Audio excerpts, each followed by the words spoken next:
The conference room felt like a freezer, but my face was burning. I had just finished presenting 3 years of my life. My project, the Prism Engine, was the answer to every shipping crisis on the planet. I stood at the head of the long oak table, my heart racing with hope. Then the laughter started. It wasn't a soft chuckle. It was a loud, jagged bark that cut through the air. Julian Vane, my boss, leaned back in his leather chair and looked at the wealthy investors around the room. He pointed a shaking finger at me as if I were a comedian who had just told a hilarious joke. "Maya, honey," he said, his voice dripping with fake pity. "This isn't a strategy. This is just a glorified weather app. It's emotional math based on feminine intuition." The investors shifted uncomfortably, but Julian wasn't done. He stood up and walked toward me. He didn't just reject my ideas. He grabbed the glass pitcher from the center of the table. With a slow, steady hand, he tilted it over my $3,000 laptop. I watched in silent horror as the cold water soaked into the keyboard. Sparks hissed, and the screen went black. "Go find a job where feelings matter, Maya," he sneered. "You're fired." I didn't cry. I just looked at my watch. The countdown had already begun. I walked out of the boardroom with my head held high, even though my insides felt like they had been shredded. My wet laptop was a heavy weight in my bag, but it was nothing compared to the weight of Julian's betrayal. He thought he had destroyed my work, but he had no idea how the Prism Engine actually functioned.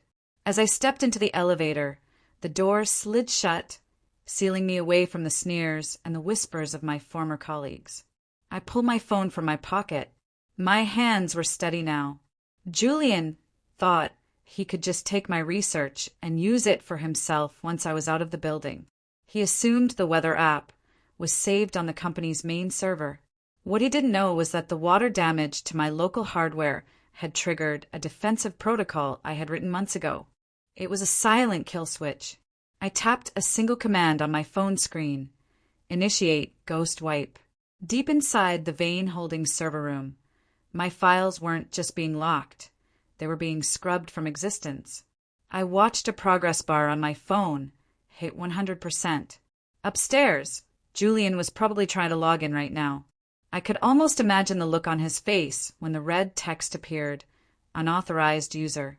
The rain was pouring down as I stood on the sidewalk, looking across the street at a building that was even taller and sleeker than Vane Holdings. This was the headquarters of Kestrel International.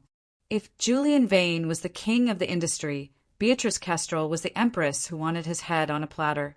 I didn't have an appointment, and I looked like a mess with my damp hair and ruined bag, but I didn't care. I walked straight past the fountain and through the glass revolving doors. The security guard at the front desk looked me up and down with a bored expression. "Do you have a badge, miss?" he asked, already reaching for a visitor's log. I didn't answer him with words. Instead, I turned my phone screen toward him. It showed a live thermal feed of their own South Tower warehouse. A red box was flickering over a broken cooling vent that was leaking expensive chemicals. "Your South Tower is about to have a fire," I said calmly. "And I'm the only one who knows how to stop the automated system from locking your workers inside when it happens." The guard's face went pale. He didn't ask for my name. He picked up the black phone and dialed a private extension. "Get me Beatrice Kestrel's office," he whispered. Now, 5 minutes later, I was in the most beautiful office I had ever seen. Beatrice Kestrel sat behind a desk made of solid white marble. She didn't look like a boss. She looked like a general. She glanced at her watch and then at me. "You have 60 seconds, she said. Her voice was cold and sharp. "The guard said you saved my warehouse, so I won't have you arrested for hacking. But after 1 minute, you leave." I didn't waste time talking about my college degrees or my years of hard work. I knew that in this world, only results mattered. "Right now," I said, stepping closer to her desk, 3 of your biggest shipments are being redirected by a ghost signal. They aren't going to the ports. They are being funneled into a bottleneck that Julian Vane created to drive your stock price down. Beatrice froze. She pulled up her logistics map, and her eyes widened as she saw the ships veering off course. She began to type frantically, but the system wouldn't let her override the command. I reached out and took her tablet. With 10 seconds of coding on my phone, I bypassed the go signal and sent the ships back to their correct lanes. Beatrice watched the screen in silence. Then, she looked up and pressed a button on her intercom. "Cancel my lunch," she told her assistant, "and lock the door." Beatrice sat back and studied me as if I were a puzzle she couldn't quite solve. "Why come to me?" she asked. "You could have gone to the police or the press." I looked her dead in the eye. The police would take years. The press would make me a victim. I don't want to be a victim, Beatrice. I want Julian Vane to watch everything he built turn to dust. A small, dangerous smile touched the corners of her mouth. She liked that answer. She called in her legal team, and within an hour, a document was placed in front of me. It wasn't a standard employment contract. I refused to be an employee ever again. Instead, I was signed as a lead strategic consultant. The terms were simple, but massive. I would receive 15% of all profits redirected from Vane Holdings back to Kestrel International. I would also have total control over my own department. Beatrice asked if I wanted a corner office with a view of the city. I shook my head. "I don't want an office," I told her, my voice firm. "I want a war room. I want a team of developers who don't ask questions, and I want a direct line to your trade floor." I wasn't just joining her company, I was building a weapon. Back at Vane Holdings, Julian was panicking, but he thought he had found a miracle. He had discovered a hidden file on a backup drive that his IT team had missed. He sat in his office, laughing to himself about how lucky he was. He truly believed that I was a weak girl who had made a mistake and left her best work behind. He started to look through the code, seeing complex algorithms that promised to double his shipping speeds while cutting costs in half. He felt like a genius for finding it. What Julian didn't realize was that I had spent the entire night before I was fired planting that file. I knew exactly which backup drives he would check and what kind of code would tempt his greed. It was the Prism Engine, but it was a hollowed-out version. It looked perfect on the surface, but it was built on a foundation of the Mirage. It was designed to show him incredible results for the first few weeks to gain his trust. I sat in my new war room at Kestrel, watching the data logs. Julian was implementing the strategy across his entire fleet. He was taking the bait, hook, line, and sinker. I turned to my new team and gave them the signal. The first phase of the trap was set. A week later, Julian Vane did exactly what I expected. He used the stolen data to outbid Kestrel International on a massive government contract for overseas medical supplies. It was the biggest contract of the year, worth hundreds of millions of dollars. The news broke on every financial channel. Julian was being hailed as a visionary who had finally modernized his firm. My phone buzzed on the desk. It was an unknown number, but I knew the caller ID before I even picked it up. "Did you see the news, Maya?" Julian's voice was full of arrogant joy. I could hear him pouring a drink in the background. "I just won the federal contract. It turns out your feminine intuition works a lot better when a man is at the controls. You're a failed amateur, and I'm the king of the hill." I didn't get angry. I didn't argue. I just leaned back in my chair and looked at the tax maps of the region he had just agreed to ship to. "Congratulations, Julian," I said softly. "I really hope you enjoy the victory. You earned exactly what's coming to you." I hung up before he could respond. Behind me, Beatrice Kestrel was watching. "Is it time?" she asked. I nodded. "The poison is in the system." The poison pill was a masterpiece of hidden data. The government contract Julian had won was located in a specific economic zone that had passed a new, hidden tax law just 48 hours prior. Because Julian had used my Mirage data, he had calculated his bids based on old tax rates. My code had purposefully hidden the updated liability files. By winning the contract, Julian had committed Vane Holdings to a deal that would cost them $50 million in unexpected taxes the moment the first ship docked. It wasn't just about the money, it was about the legal fine print. The contract had a no-exit clause, meaning if he tried to back out, the government would seize his shipping licenses. I watched the live feed of the Vane Holdings stock price. It began to tremble. Accountants were finally doing the math that Julian had been too lazy to check himself. I could almost hear the screaming echoing through his executive hallway. He had traded his company's liquid capital for a win that was actually a massive, glowing debt. He was on the hook for $50 million, and there was no way out. The investors who had laughed at me a week ago were now calling for his head. As the chaos at Vane Holdings grew, I noticed something strange at Kestrel. Every time I planned a move to take over one of Julian's failing routes, he seemed to anticipate it. He was losing money, but he was still fighting back with specific information he shouldn't have had. I realized there was a leak in my war room. I didn't want to believe it, but the data didn't lie. I began to track the digital footprints of every person on my team. It didn't take long to find the truth. The mole wasn't one of the new developers. It was Sloane, my former best friend and colleague from Vane Holdings. She had stayed behind when I was fired, claiming she needed the paycheck, but she had been sending Julian updates on my movements ever since I joined Kestrel. She thought she was being clever, using encrypted messages, but she had used a password we had shared as kids. My heart broke for a second, but then it hardened. Betrayal from a friend was a different kind of pain than a boss's mockery. It was deeper, but it also made my resolve stronger. If Sloane wanted to play spy, I was going to give her a story to tell that would ruin Julian for good. I invited Sloane out for drinks at a quiet bar near the docks. I acted like I was stressed and overwhelmed. "I'm so tired, Sloane," I lied, rubbing my eyes. "Everything is happening so fast." I purposely left my phone face up on the table while I went to the restroom. On the screen was a document labeled Kestrel Titan Merger Confidential. It detailed a massive, multi-billion-dollar merger between Kestrel International and a giant tech company. The document suggested that if the merger happened, Julian's stock would become worthless overnight.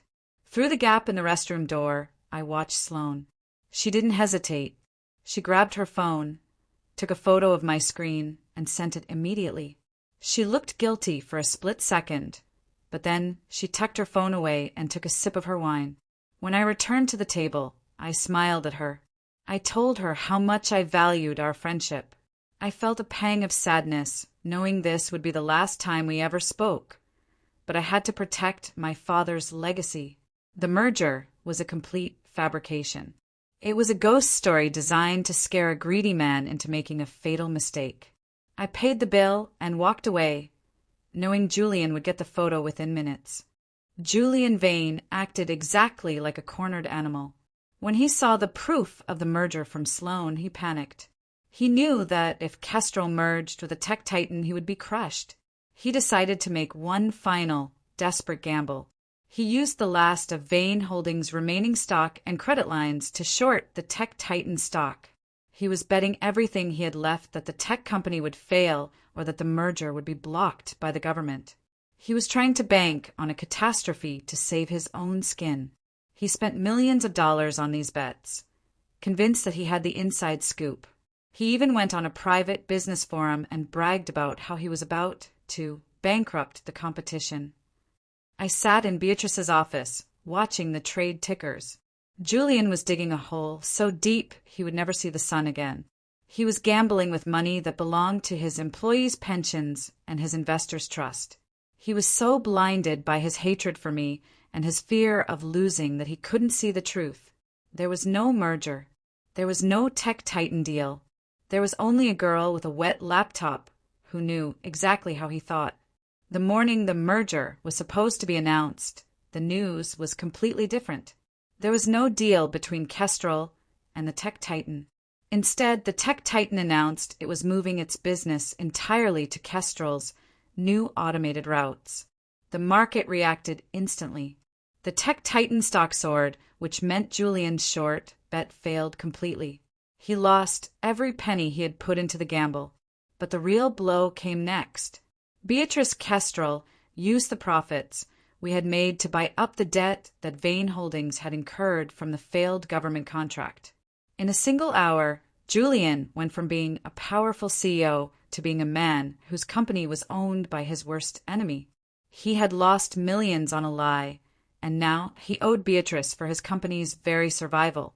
I walked through the halls of Kestrel International, and for the first time, people weren't looking at me with pity. They were looking at me with awe. Beatrice called me into her office and handed me a glass of sparkling cider. "You didn't just win, Maya," she said. "You dismantled him. His stock is at an all-time low." I took a sip and felt a cold sense of satisfaction. But the story wasn't over. I had just found the first clue about what had really happened to my father. That night, there was a massive charity gala for the industry's elite. I wore a dress the color of midnight and walked in alone. The room went silent as I entered. People who had turned their backs on me a month ago were now trying to catch my eye. I ignored them all. I was looking for Julian. I found him near the bar, looking disheveled and drunk. His expensive suit was wrinkled, and his eyes were bloodshot. When he saw me, he snarled and moved toward me, grabbing my upper arm with a grip that was way too tight. "You think you're so smart, don't you?" he hissed, his breath smelling of expensive scotch. "You tricked me. You planted that file." He leaned in closer, trying to use his height to scare me. "I'll sue you for everything you have. I'll tell the world you're a corporate spy." I didn't flinch. I leaned in even closer until our foreheads were almost touching. I whispered, so only he could hear. "The water you poured on my laptop, Julian? It's about to drown your whole house. I'm not just taking your money. I'm taking your name." I pulled my arm away and left him standing there, shaking with a mix of rage and terror. He knew I wasn't bluffing anymore. The next morning, a courier delivered a heavy wooden box to my apartment. There was no return address. Inside were dozens of old, leather-bound journals. My heart stopped when I recognized the handwriting. They belonged to my father. He had died 10 years ago, supposedly from the stress of a failed business venture. I began to read, and the pieces of a 20-year-old puzzle finally fell into place. My father hadn't failed. He had been the original founder of the core technology that Vane Holdings was built on. Julian's father had been my father's partner.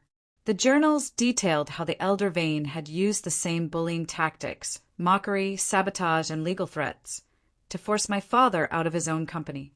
Julian hadn't just built his reputation on the backs of overachievers. He had built it on a stolen foundation.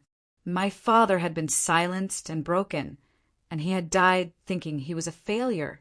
Tears blurred my vision as I realized that the Prism Engine wasn't just my invention.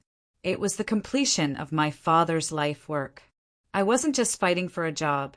I was fighting for justice for a man who wasn't here to fight for himself.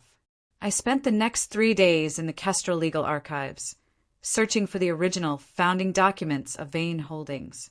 I knew there had to be something the Vanes had missed. Finally, in a dusty file of scanned microfiche, I found it.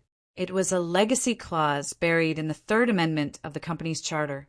My father had insisted on it when the company was first formed. The clause stated that if Vane Holdings' stock price ever fell below a certain distress level, the board of directors was legally required to offer the controlling shares to the original founding families first, at a fixed, low price. Julian had been so busy driving the stock price down with his bad bets that he had accidentally triggered the clause. He didn't even know it existed because he had never bothered to read the founding documents. He thought the company belonged to him by divine right. I called Beatrice and showed her the clause. "If we can push the stock down just 5 more points," I said, "I can buy back my father's company for a fraction of what it's worth." Beatrice looked at the documents and then at me. "Then let's give the market one more reason to run," she said. I returned to my war room and launched Phase 2 of the Prism Engine. This wasn't a trap for Julian. It was a demonstration of absolute power.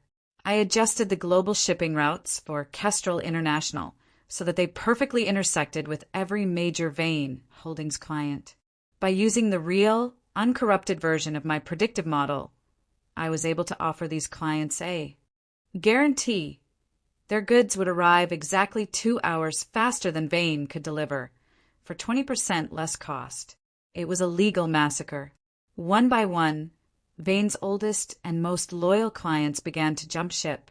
They didn't care about Julian's family name. They cared about their bottom line.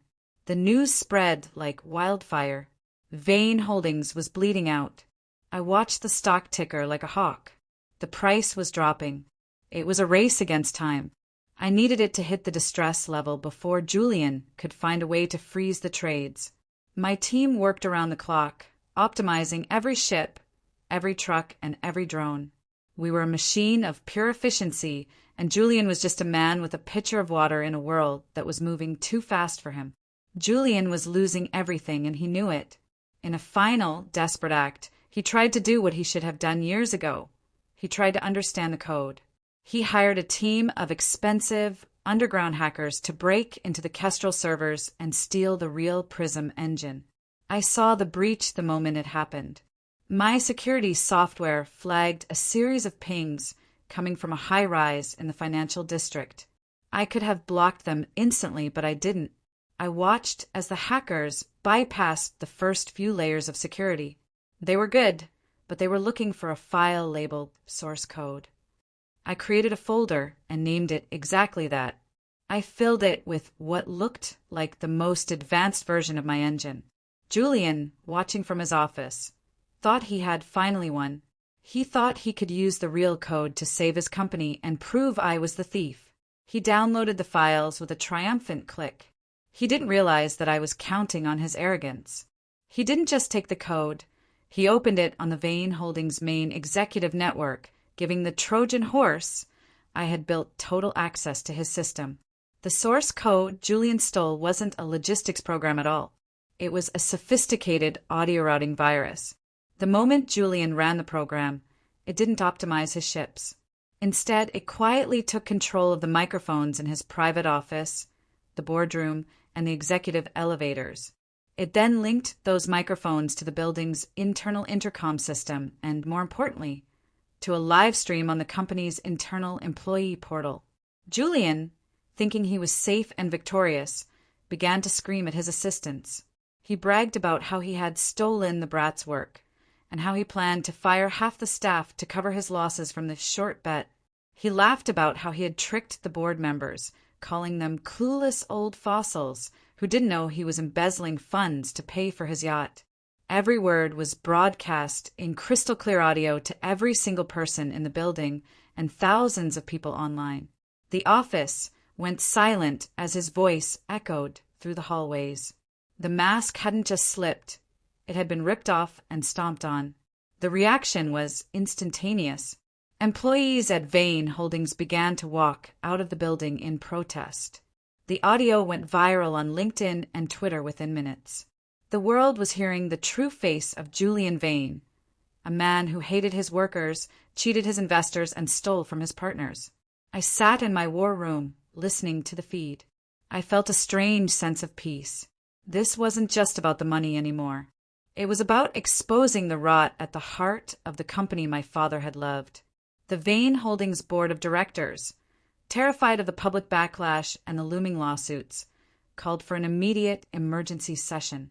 They had no choice. They had to remove Julian before he dragged the entire firm into the abyss. Julian tried to barricade himself in his office, still screaming that he was the owner and that no one could touch him. He even tried to call the police to report a cyber-terrorist attack, but the officers who arrived were more interested in the recordings of his embezzlement. The king was trapped in his own castle, and the walls were closing in. The emergency board meeting was a scene of pure chaos. Julian was dragged into the room, looking like a ghost of the man he used to be. He tried one last time to use his power. "You can't fire me!" he shrieked, slamming his fist on the table. "I have a golden parachute clause. If you remove me, you have to pay me $100 million. I'll walk away rich while you all starve." The board members looked at each other, their faces pale. They knew the clause was real, and the company didn't have $100 million left. Julian smirked, thinking he had found his escape. He looked around the room, waiting for them to back down. But then, the doors at the back of the room opened.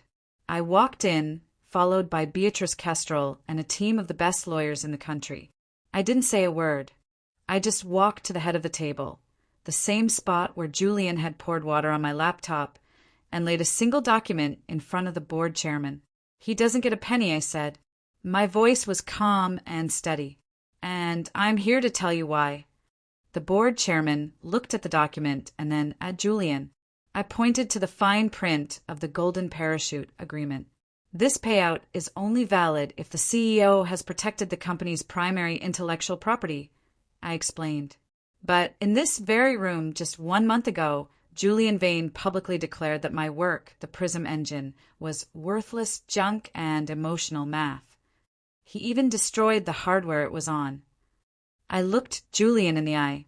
"Legally, you can't claim a $100 million bonus for protecting property that you officially labeled as garbage." Julian's mouth hung open. He tried to speak, but no sound came out.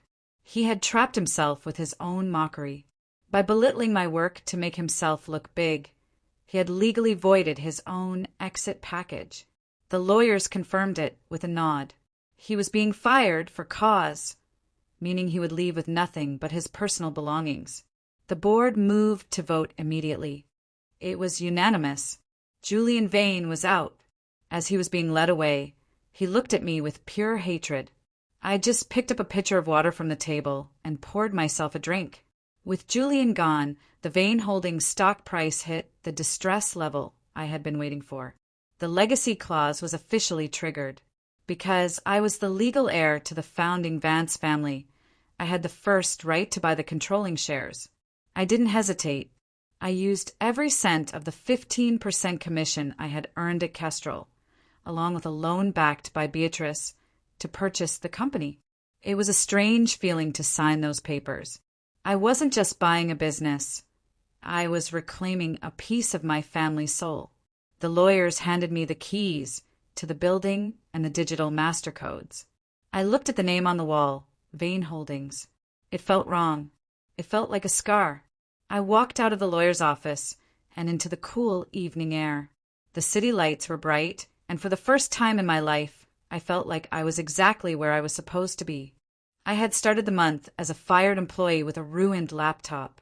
I was ending it as the owner of the empire. The next morning, I walked into the executive suite of my new company. The staff was waiting for me in the lobby, looking nervous. I told them to get back to work and that their pensions were safe.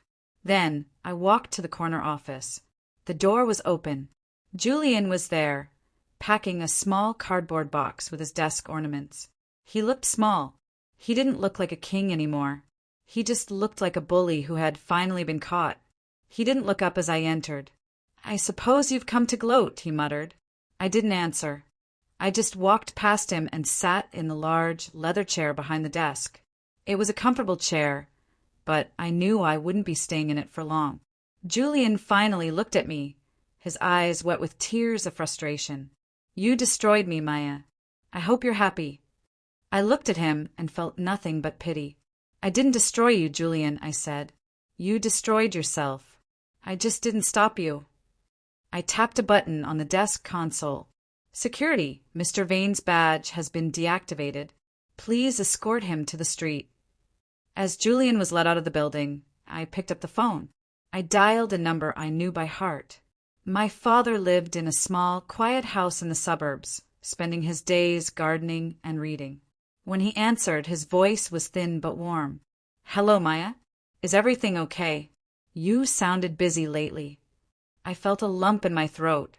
I looked out the window at the city skyline, then back at the journals on my desk. "Dad," I said, my voice trembling, "I have something to tell you. Do you remember the company? The one you started 20 years ago?" There was a long silence on the other end. "Of course, Maya," he whispered. "I think about it every day." I took a deep breath. "Well, The name on the building is changed, Dad. I bought it back. It's Vance Logistics now. It's ours again. Your work wasn't for nothing." I heard him gasp, and then I heard him start to cry, soft, happy tears. We talked for an hour about the future and the things we would build together. I realized then that this was the true victory. It wasn't about the money or the power. It was about making things right. 1 year later, Vance Logistics was the most successful shipping and tech firm in the world. We didn't use bullying or mockery. We used the Prism Engine to make sure every worker was valued and every shipment was safe. I was walking through a small, struggling logistics office in the industrial district, looking for a local partner to help with last-mile deliveries. It was a dusty, cramped place with flickering lights and old computers. I walked up to the front desk to ask for the manager. The clerk behind the counter was hunched over, typing slowly with 2 fingers. He was wearing a cheap, stained shirt and a name tag that read J. Vane. He looked up, and his face went pale as he recognized me. Julian Vane, the man who had once mocked my feminine intuition and destroyed my laptop, was now working for minimum wage at a company that used my software to survive. I didn't smile and I didn't mock him. I just reached into my bag and handed him my business card. "I'm looking for some new ideas for our local expansion," I said calmly. "Got any?" Julian looked at the card, then at me, and finally looked down at his desk in silence. I turned and walked out into the sunlight, leaving the past behind me for good.